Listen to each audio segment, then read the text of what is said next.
Welcome to Go Home Heat, a wrestling podcast. Sports entertainment version of a wrestling podcast. We have a Payback pay-per-view here on a Sunday night.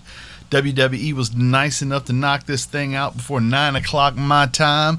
We're going to try to go through this and give you some ideas of what we thought about it all.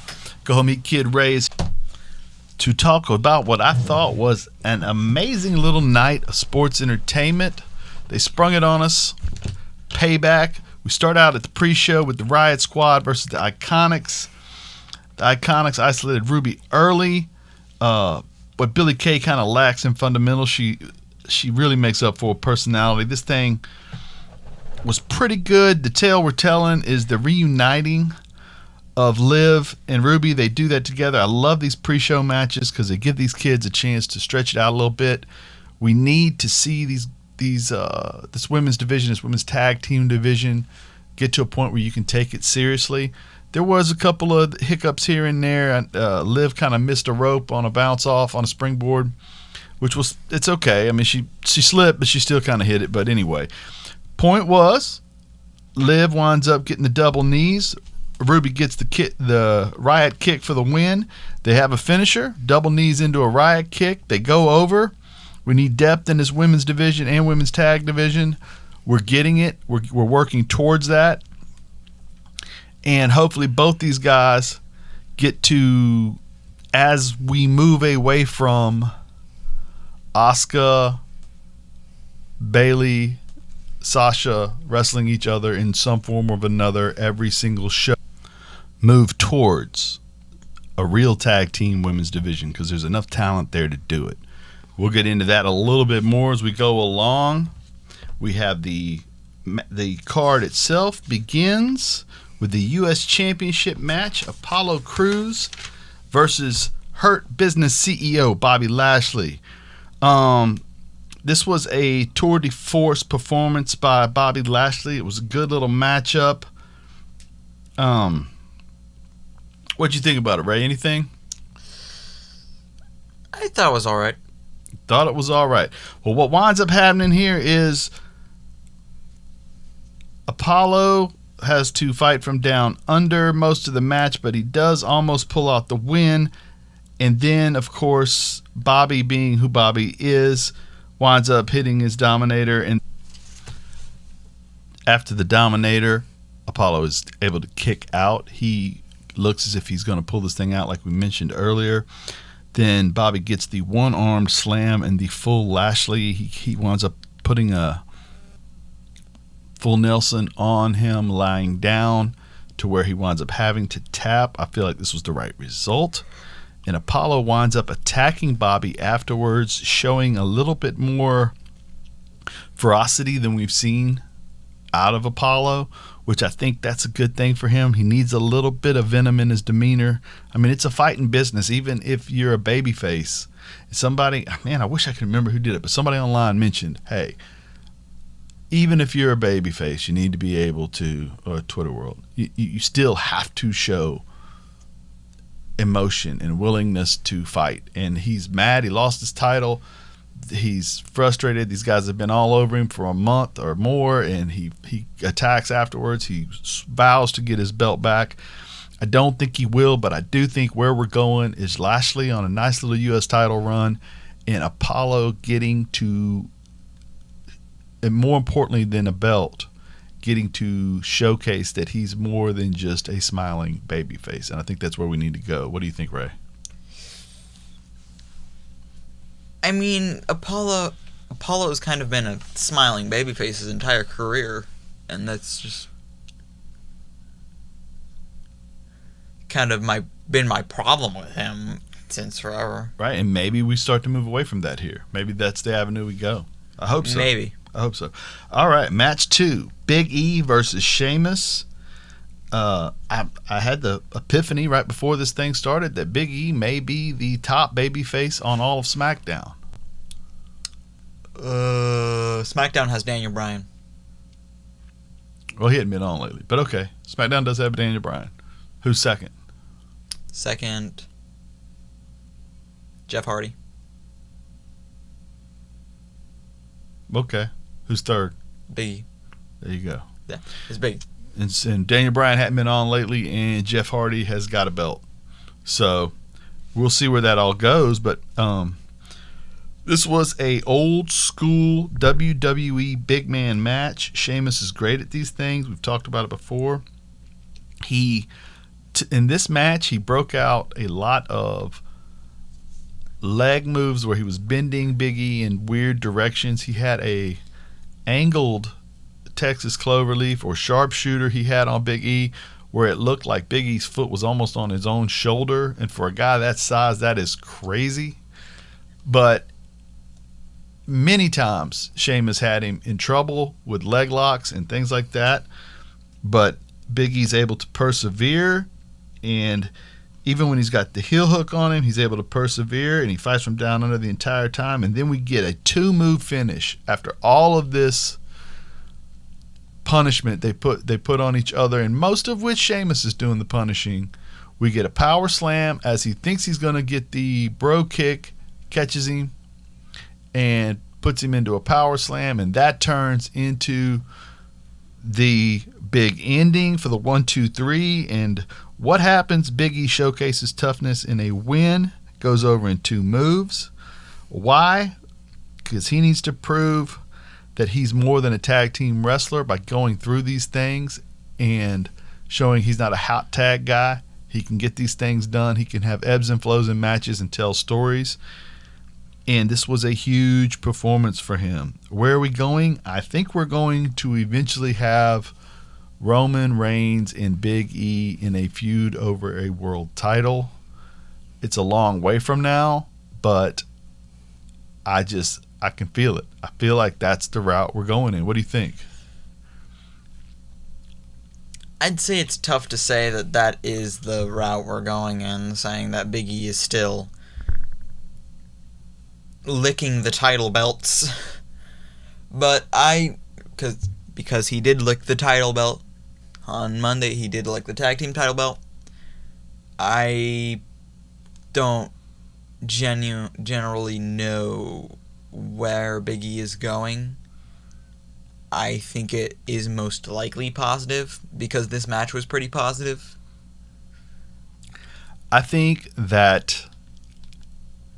But I do think that his gimmick is... Who said that Big E can't do it like he is? Who was the guy who said that? Booker T, right? Booker T said, you can't be a world champ if nobody takes you seriously. Booker T had a crown and a red robe on, wearing the heavyweight championship around his waist, with his pinky in the air saying, all hail King Booker. The blueprint of what Baron Corbin's been doing, everybody's making fun of, was Booker T. That's the fact. All hail King Booker. Go back and watch it. You know what I mean? So he can get there, man. He can get there. I'd say King Booker was a lot better at doing what he did than Baron Corbin, because Baron Corbin's just... I said the blueprint. That's all I said. I said the blueprint. That's all I said. Matt Riddle versus, as we just mentioned, segue into King Corbin. And we have a pre-match thing where Corbin says something about Riddle not being good at home either. And Riddle comes out fired up, but Corbin hits him before the bell starts. This is a very good matchup. You have 2 legitimate guys that can fight. You have a little bit of a contrast in styles, although Corbin is a little quicker than people give him credit for. I felt like this was really good. Riddle fights from down under. We have this as a constant theme tonight, as it usually is, where he fights from down under, and he is really getting better at selling for other people. And he was doing that. He was selling very well. Almost looked like maybe he was a little apprehensive to really lay those kicks into Corbin until he got a little more tired. He eventually does get Corbin into a triangle. Then he gets the knee and then the bro kick and the floating bro for the 1-2-3. Where we're going, like I said, bro. Where we're going, we need more faces. Matt goes over the biggest heel in the company.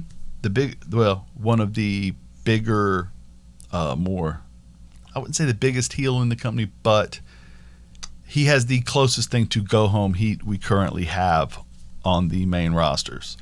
And Corbin jumps him backstage, so I don't think they're done with each other, but we get a good match. We get another babyface being pushed to the forefront here, which is something that I think SmackDown kind of needs, because we all assumed that when Roman came back, he was going to be a face. And now that he's not, somebody has to kind of fill that void, and I would guess it's going to be the two people we just talked about. What do you think, Ray?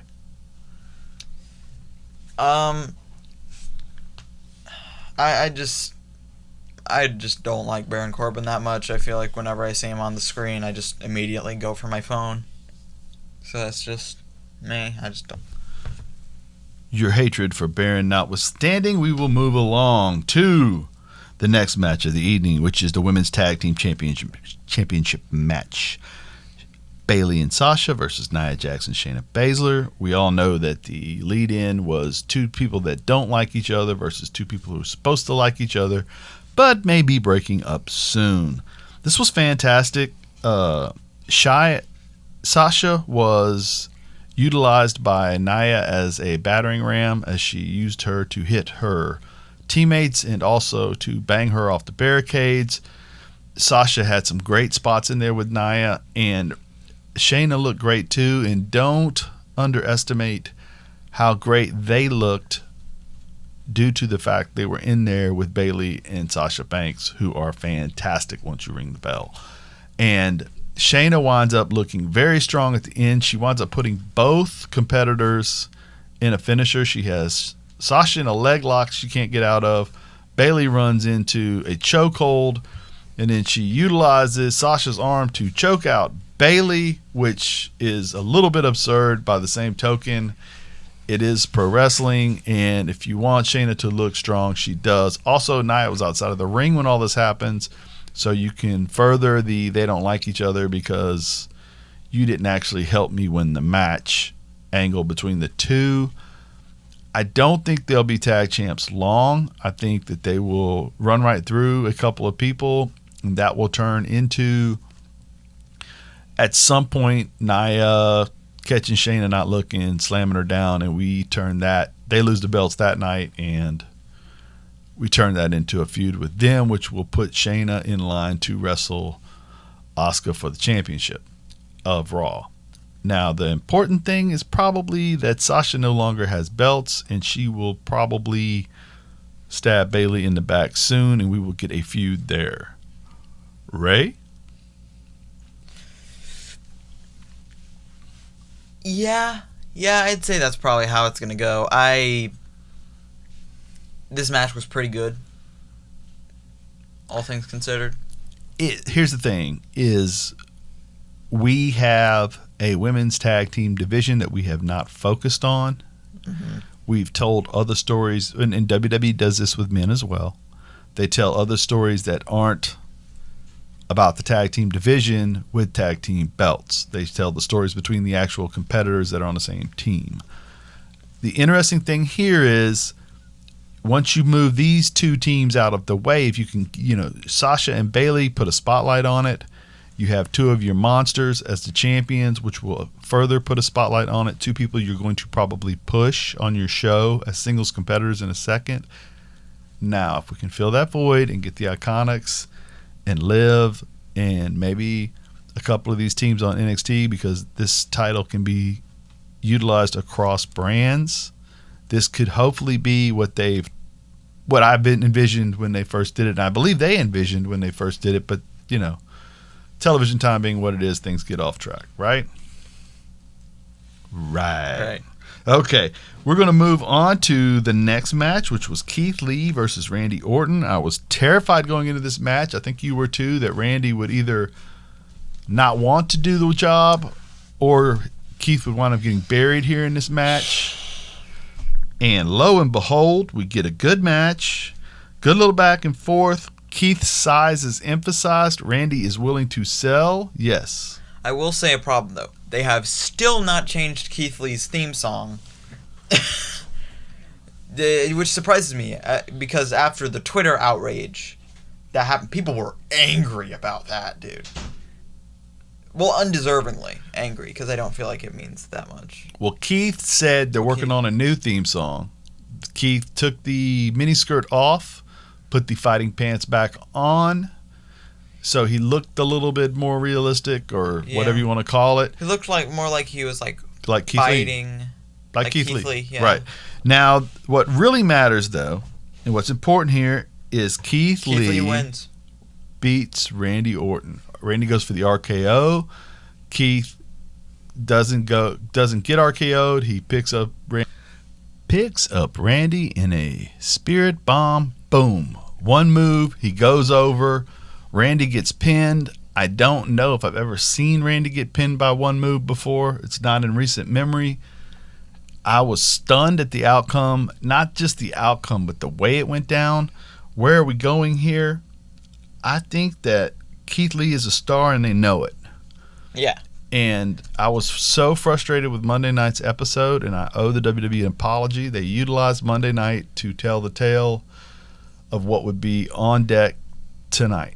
And they came through tonight with glowing colors on this thing. And Keith was a big part of that. He's a main event player. Again, we've talked about how this is kind of a heel-heavy company. Aleister Black just turned heel on Raw. Seth is a heel on Raw. Lashley and company, that's three guys that are heels on Raw. Drew is kind of Randy's the best heel on Raw, right? Yeah. Okay. And so, Drew is kind of fighting this battle on his own. It's kind of nice to see Keith come in and get that quick. This is cool. I'm pretty pumped up about it. You? Yeah. I thought the exact thing on Raw, and I'm not apologizing. Okay. Well, you don't have to. Let's move on to match number 6. Ray and Dominic versus Seth Rollins and Murphy. And my Lord, this was good. This was a match and a half. Mm-hmm. Dom starts out hot. Seth's furious. This whole thing, first of all, Dom is literally having his first matches at pay-per-views and on Raw. Yeah. And luckily he's having them with Rollins and Murphy, who are two of the best salesmen in the whole world. You could almost, dude, it was so well thought out the way they did it. And Mysterio was there to further the plot lines as the story goes, as you're wrestling. The story of Seth mocking them, and you reach out for your boy's hand and all that, and then also Seth getting frustrated with Murphy here and there on things. But you wind up with Dom looking like he's out of it outside of the ring. They've isolated Ray. They're mocking him. Ray looks to not. Ray's the king of this, right? Over the years, he looks like he doesn't have a chance anymore. Seth picks him up and he's going to buckle bomb him, and he tells Murphy to do what, Ray? Kick him in the face. Kick him in the face. Kick him in the face. Kick him in the face. And what? Lo and behold, Ray he ends up kicking Seth in the face. Ray flips Seth into the buckle. Murph fulfills what he was supposed to do, which was kick right above the buckle and kick Seth right in the head. Seth goes out like a light. Murph is in trouble now because it just was so well done. The whole thing, and then that turns into Dominic getting the 619. Oh my goodness, I almost missed it though. Murph is on the ropes now. Ray flips the script, and then Dom gets the hot tag, gets the 619. Ray slides out of the ring on his belly, goes over the top of Seth, flips Seth into the barricade, and then as you turn your head the other way, Dom hits the frog splash for the 1-2-3. Wow, what a good match, right? Oh yeah, this was a great match. This was probably the best match on the card. I think it was. But you know what though? I was gonna say, to be fair, you've got 3 of the best workers. Even at Ray's age, he's still pretty good. But then again, you also had a rookie in there. But it still was great. Now, where are we going? Mysterio's got Seth tomorrow night on Raw. I think Seth is going home to Becky for a little while. I think he goes out there tomorrow night. He loses. He gets frustrated. He breaks up with Buddy, storms off, and he goes back to Iowa, and they hang out till they have his kid. That's my guess on that. I don't I don't think so. You don't think so? I don't think. I don't think that. I think that Seth is going to get some work because I think something else has to happen. But that's just me. Okay. But then I also think that we have a Mysterio's tag team going forward for a little bit. Maybe push them in and out. I don't know that they'll wrestle for a tag team title, but I could see them getting into something else because that's an easier way to get Dom acclimated to pro wrestling.